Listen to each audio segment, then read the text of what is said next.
வந்து நம்ம இப்போ என்னை எடுத்துட்டீங்கன்னா, நான் வந்து தமிழ் கிடையாது. ஆங்கில வழி பள்ளியில படிச்சது. அப்புறம் வந்து வேற ஒரு துறை, தமிழ் துறை இல்ல. ஆனா, தமிழ் மீது ஒரு ஆர்வம் இருக்கு. நெறைய பேர் அந்த மாதிரி இருக்கிறாங்க. அ இந்த மாரி அயலகத்துல வாழக்கூடிய மொழி உணர்வு மிக்க ஒரு தமிழர். ஆனா தமிழ் துறை அல்லாத ஒருத்தர் வந்து, ஏதோ ஒண்ணு நம்ம செய்யணும். நம்ம வந்து தமிழுக்காக ஏதாவது செய்யணும் அப்படின்னு நினைக்கக்கூடிய ஒருத்தருக்கு வந்து என்ன செய்யலாம்? ஏன்னா தமிழ் படிச்சுட்டு நாம தமிழ் இலக்கணம், இலக்கியம்லாம் தெரிஞ்சுட்டு நெறைய விஷயங்கள் செய்றது அது ஒரு வகை. தெரியாது. ஆனா நான் ஏதோ செய்ய ஆசைப்படுறேன் அப்படிங்கிறவங்க வந்து என்ன மாதிரியான முயற்சிகள் எடுக்கலாம்? 2க்கும் சம்மந்தமே இல்லங்க. தமிழ் படிச்சவங்க எல்லாரும் தமிழ் அறிஞர்கள் கிடையாது. தமிழ் படிச்சதுனால மட்டும் தான் இயங்க முடியும் அப்படிங்கிற நெறைய பேர் இங்க இருக்கிறவங்க வந்து கம்ப்யூட்டர்ல வேலை பார்த்துக்கிட்டு, இப்ப இலக்கியத்துல கவிதை எழுதுறது, பேச்சாளர்களா இருக்கிறாங்க. நம்ம ஊர்லயுமே இருக்காங்க இல்லைங்களா? இப்ப நெறைய பேச்சாளர்கள் வந்துட்டு அவங்களோட பணிக்கும், அவங்க தமிழ் வழியா செயல்படுறதுக்கும் தொடர்பே இல்லாம நெறைய பேர் இருக்காங்க. இது ஆர்வம் தான். இது என்ன பண்ணணும் அப்படிங்கிறது நெறைய நெறைய படிக்கிறவங்க இருக்காங்க. தமிழ் புத்தகங்கள் படிக்கிறவங்க இருக்காங்க, எழுதுறவங்க இருக்காங்க. நம்ம நேரம் கிடைக்கும் பொழுது ஒதுக்கி, அதற்கான முயற்சிகள்ல ஈடுபடுறவங்களும் இருக்காங்க. அவ்வளவுதான். இது வந்து நீங்க தமிழ் படிக்கணும், இல்ல தமிழ் எழுதணும்னா இலக்கணம் தெரியணும், ஒற்றுப்பிழை இல்லாம எழுதுறதுக்கான வாய்ப்பு, அது திருத்துறதுக்கான நெறைய வாய்ப்புகள் எல்லாரும் இருக்கிறாங்க. அதனால வந்து உங்களுக்கு இயற்கையாகவும், இயல்பாகவும் எழுதுறதுக்கான ஒரு சூழல் அமைஞ்சு, நீங்க அழகா எழுதுவீங்க அப்டின்னா எழுதலாம். நல்லா பேசுவீங்க. உங்கள பத்தி சொன்னதே வந்து, இவங்க என்ன வந்து நேர்முகம் செய்றாங்களா? அந்த அளவு ஒரு பெரிய ஒரு பட்டியல் குடுத்தாரு பிரபு. அம் அதுக்கும் இதுக்கும் சம்மந்தமே கிடையாது. யாரு வேணாலும், எது வேணாலும் எழுதலாம். எல்லாரும் எழுதணும். எல்லாருமே வந்து இப்ப திருக்குறள்னா, ஒரு திருவள்ளுவர் எழுதுனதுக்கு அப்புறம் எவ்ளோ உரைகள் வந்துருச்சு. அது நான் பண்ணக்கூடாதுன்ட்டு கிடையாது. எனக்கு அப்புறம் யாரும் பண்ணக்கூடாதுங்கிறதும் கிடையாது. எல்லாரும் எழுதணும். அப்பதான் இப்ப நம்ம உட்கார்ந்து இதுக்கு முன்னாடி இப்ப கலைஞர் உரைன்னு பேசுறோம்னா, அவங்க வந்து வேற ஆட்சி பணி மட்டும், இல்ல கட்சி பணி மட்டும் பார்த்துட்டு போயிருந்தாங்கன்னா, நம்மளுக்கு அந்த வாய்ப்பு இருந்திருக்காது. சாலமன் பாப்பையா வந்து அவங்க தமிழ் பேராசிரியரா மட்டும் இருந்துட்டு போயிருந்தாங்கன்னா, நமக்கு அந்த கருத்து கிடைச்சிருந்திருக்காது. நானும் வந்து இங்க வீட்டு வேலை பார்த்துட்டு, வேற ஏதாவது பண்ணிட்டு போயிருந்தா, எனக்கு இந்த மாரி ஒரு வாய்ப்பு கிடைச்சிருந்திருக்காது. அந்த மாதிரி எல்லாருமே எழுதணும். அப்பதான் வந்து புதிய சிந்தனைகள் கிடைக்கும். புதிய கருத்துக்கள் கிடைக்கும். ஓ! இது இப்படியும் பார்க்கலாம் அப்படிங்கிற ஒரு மாற்றம் வந்துட்டு கிடைக்கும். நம்மளோட நம்மளோட காலத்துக்கு பின்னாடி ஒரு 500, 1000 வருடங்கள் கழிச்சு கூட வந்து எழுத்து தான் நிக்கும் இல்லைங்களா? நம்ம மொழி தான் நம்மளோட தமிழர்களுக்கு இருக்கிற ஒரு பெரிய சொத்து. அந்த மொழிய காப்பாத்தணும் அப்படின்னா, தமிழ் படிக்கணுங்கிறத தாண்டி தமிழர்களா பிறந்தவங்க, தமிழ் மொழி தெரிஞ்சவங்க, இப்ப ஆங்கிலேயர்களும் இங்க இருக்கிறவங்க நெறைய பேர் தமிழ் பேசுறத கேட்கிறோம். ஆனா நம்ம நம்ம விட்டுறக்கூடாது இல்லையா? அதனால எல்லாருமே எழுதணும், எல்லாருமே படிக்கணும். 2க்கும் பெரிய இது கிடையாது. நிச்சயமா ரொம்ப சிறப்பா சொன்னீங்க. அ நெறைய படிக்கணும் அப்படிங்கிறது தான் உண்மை. நீங்க சொன்ன மாதிரி நெறைய புத்தகங்கள் படிக்கும் பொழுதே நம்மளுக்கே வந்து நெறைய விஷயங்கள் புலப்படும். நம்மளே நெறைய கத்துக்குவோம். அன்றாடம் நம்ம கத்துக்கிட்டே இருப்போம். ஆ நம்மளுக்கும் ஒரு ஊந்துதல் இருக்கும். இப்போ நம்ம பார்க்குறோம் உங்களலாம் பார்க்கும்பொழுது எங்களுக்கும் எழுதலாமோ? என்னுடைய அருமை தோழி ஆனந்தி அவர்கள் வந்து அவங்க கவிதைகள்லாம் படிக்கும்போது ரொம்ப ஆசையா இருக்கும். இப்போ உங்க கவிதைகள் படிக்க ரொம்ப ஆசையா இருக்கும். எழுதணும்னு ஆசையா இருக்கும். பேரு தான் கவிதா. எனக்கு கவிதை எழுத தெரியாதுன்னு சொல்லுவேன். ஆனா வந்து அந்த கவிதை எழுதணும். நம்ம எழுத்து வடிவில கொண்டு வரணும். பேச்சு வடிவுல அது ஒரு வகை. எழுத்து வடிவில கொண்டு வரணும் அப்படிங்கிறதெல்லாம் வந்து உங்களைப் போன்ற அ அ தமிழ் ஆர்வலர்களை பார்க்கும் பொழுது நிச்சயமா எங்களுக்கு எல்லாருக்குமே ஏற்படுகின்றது. அடுத்து வந்து ஒண்ணு ஒண்ணே ஒண்ணு சொல்லிக்கிறேன். நீங்க வந்து அப்படியெல்லாம் யோசிக்காதீங்க.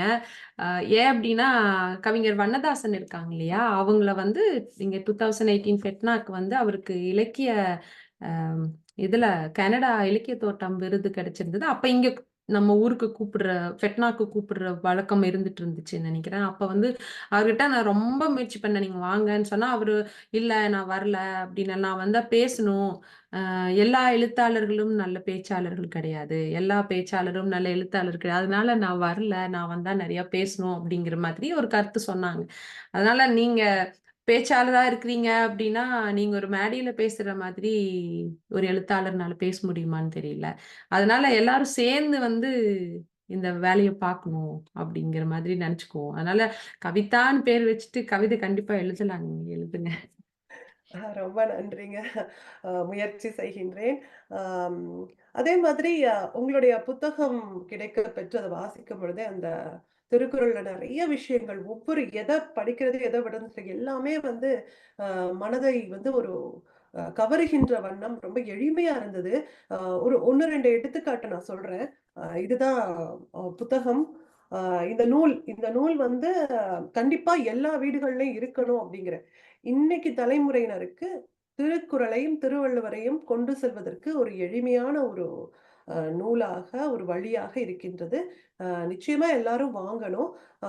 இப்ப வந்து அந்த நூல் இந்த திருக்குறளாக இருக்கட்டும், மற்ற உங்களுடைய இலக்கியங்களா இருக்கட்டும், எப்படி வாங்கலாம்? எங்க வாங்கலாம்? அப்படிங்கிற விளக்கங்கள தாருங்க.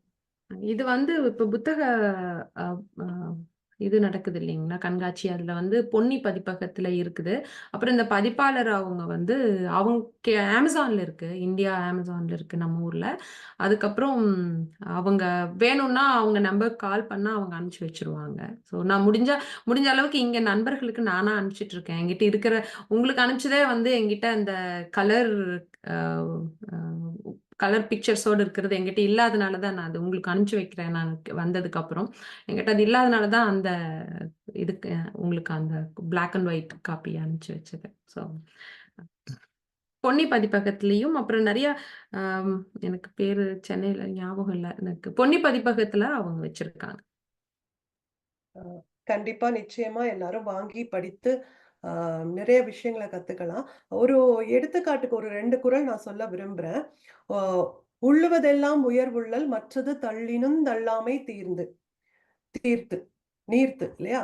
இத வந்து உங்களுடைய எளிமையான வடிவில சொல்லும் பொழுது, "உயர்வையே நினைக்க நினைத்தது நடக்காவிட்டாலும் நினைப்பதை விடாதே."